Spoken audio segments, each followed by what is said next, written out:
8:17 now. Don't forget, tomorrow is a day we honor those who have served our country in the armed forces. This week leading up to Veterans Day, News 3 is introducing you to vets who continue to live a life of service as civilians. Reporter Anthony Sabella live this morning just outside of Naval Station Norfolk with one vet who's there to help sailors at their lowest point. Yeah, that's right, Blaney, Jessica. You know, when you're in the military, it's not an easy life. You have a job that demands a lot of your time, and you also have a family and the challenges of your everyday life outside the base. And so that's where places like the Fleet and Family Support Center come into play, here to help sailors balance all of it. Take a look. This is Counselor Deb Anthony.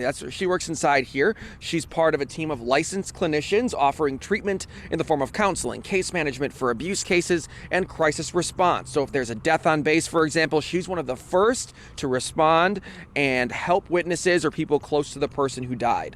Anthony's experience with the military, though, began in the 1980s when she joined the Navy. Anthony tells me she was the first woman to work in the machine shop aboard the USS L.Y. Spear. She got out of the Navy in 1992 and in 1999 got into her job here at the Fleet and Family Support Center. Lately, it's been less in-person counseling that she's used to, offering that critical mental health support. Instead, she's been doing it over the phone more because of COVID-19. But still, Anthony tells me she loves her job and she loves being around the Navy. Well, like anyone else, everybody in the military also still has families, problems, concerns, worries, griefs, all those things that make up the human experience. And this is a way that we can help them be mentally prepared to focus on the job.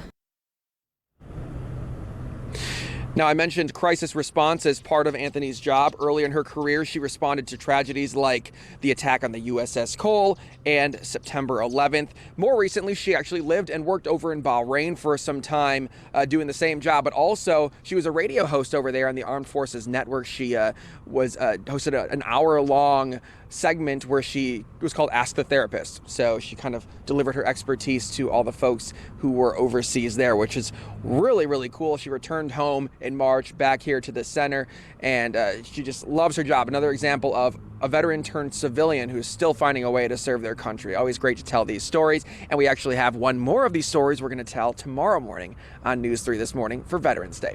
Reporting live here in Norfolk, Anthony Sabella, News 3.